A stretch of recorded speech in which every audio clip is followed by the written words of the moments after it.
An ABC 17 Storm Track Weather Alert Day goes into effect tomorrow as I'm tracking snow that'll bring travel impacts starting tomorrow morning, lasting through at least Friday. The snow is going to come to an end tomorrow afternoon or evening, but we'll still have strong winds that'll bring visibility issues through much of Friday. Here's what to expect over the next 36 hours. On Thursday morning, blowing snow starts early. Temperatures are going to be dropping from the 30s down into the single digits by around noon or before. As we get into Thursday evening, expect near zero visibility. Even though the snow will be coming to an end, wind gusts could get up to around 30 to 40 miles per hour, dropping the wind chills too down to about -30 by Friday morning. Low visibility expected for much of Friday, so our winter storm warning will continue through late Friday night for just about the entire state. All of us are going to be affected by this. Much of the country affected by the cold air, and as you'll see to the north, those snow showers have already started across the northern plains in the upper Midwest. Snow showers starting to work into mid-Missouri after midnight. So here's what to expect in the morning. We'll start out at 6 o'clock with the timeline.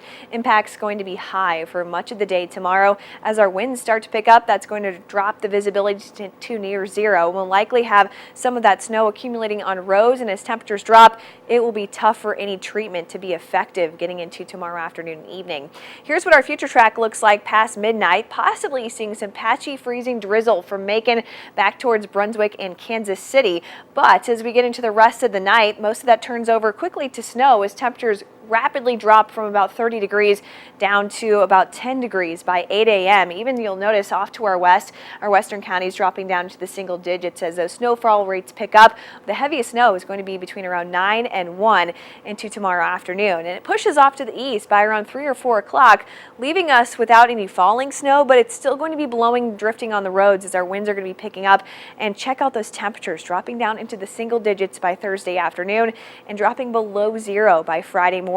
Still expect strong winds for much of Friday, and those wind chills are going to be brutal. Tough to be outside with any skin exposed for more than about 5 to 10 minutes. Friday afternoon, the wind chills are anywhere from 20 to 25 degrees below zero, and we'll continue with our weather alert day through the weekend as it's going to feel like below zero even till Sunday morning.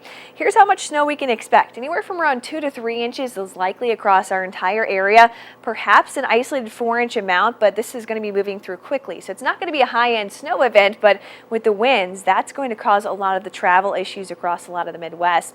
Here's what it feels like by 9 o'clock tomorrow morning. As that cold front rapidly moves in, that Arctic air settles in, feels like around -14 in Columbia by that time. As we get into late afternoon, just about everyone feeling like around 20 to 25 degrees below zero with the most brutal temperatures on Friday morning. Single digit to negative digits for actual air temperatures, but it feels like about -30 to -35 in the morning, and not much improvement into the afternoon. 15 to about 20 degrees below zero is what it will feel like for much of the afternoon, and even colder into the night. For Christmas Eve, temperatures managed to get up back into the teens, but it feels like around 5 to 15 degrees below zero on Christmas Day. Our weather alert day finally comes to an end as I'm tracking temperatures getting back into the 20s, but by Christmas night, there could be a couple snow showers that could linger into Monday. Right now, impacts are looking limited, but temperatures finally start to warm up next week, especially by the middle and end as we climb back into the 40s by Wednesday.